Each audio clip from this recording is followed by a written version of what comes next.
ang Dios kauban nato. Mateo Kapitulo 1 versikulo 23. Og pagatawgon nila ang iyang ngalan Emmanuel, nga kung hubaron ang Dios kauban nato. Gikan sa mga adlaw sa kahangturan, ang Ginoong Hesukristo usa uban sa Amahan. Siya mao ang larawan sa Dios, ang dagway sa iyang kabalaan ug kahalangdon, ang kasilaw sa iyang himaya. Aron ipakita kini nga himaya, mao nga siya mianhi sa atong kalibutan. Niining nangitngitan sa sala nga yuta, siya mianhi aron sa pagpadayag sa kahayag sa gugma sa Dios, aron mahimong Dios uban kanato. Ang atong gamay nga kalibutan mao ang libro sa leksyon sa universo, ang talagsaon nga katuyuan sa grasya sa Dios, ang misteryo sa makatubos nga gugma, mao ang tema diin ang mga anghel nagtinguha sa pagtan-aw, ug kini mao ang ilang pagtuon sa walay katapusan nga mga katuigan. Ang mga tinubos ug ang wala mahulog nga mga binuhat makakaplag diha sa cross ni Kristo sa ilang siyensya ug sa ilang awit.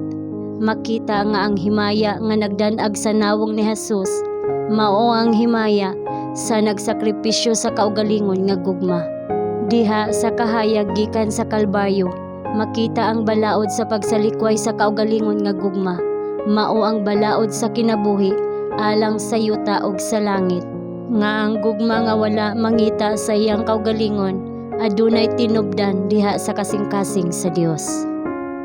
Mahimo unta nga magpabilin si Jesus sa kiliran sa Amahan, mahimo unta niyang mahuptan ang himaya sa langit ug ang pagsimba sa mga manulunda, apan iyang gipili ang paghatag pagbalik sa sitro ngadto sa mga kamot sa Amahan ug sa pagkanaog gikan sa trono sa universo, aron siya makahatag og kahayag ngadto sa mga mangitngit ug kinabuhi ngadto sa mga nagakawala.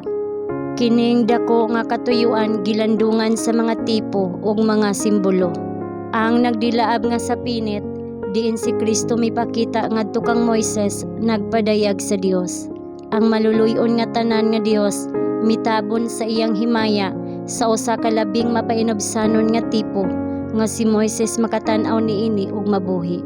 Busa diha sa haligi nga panganod sa adlaw ug sa haligi nga kalayo sa gabii, ang Dios nakigsulti sa Israel, nagpadayag ngadto sa mga tawo sa iyang kabubuton ug naghatag kanila sa iyang grasya.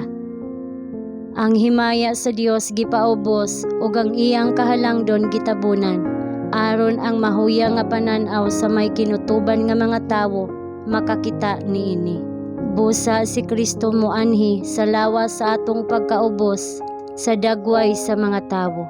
Ang iyang himaya gitabunan, ang iyang kahalangdon ug kabalaan gitago, aron siya makaduol sa masulub-on gitintal nga mga tawo.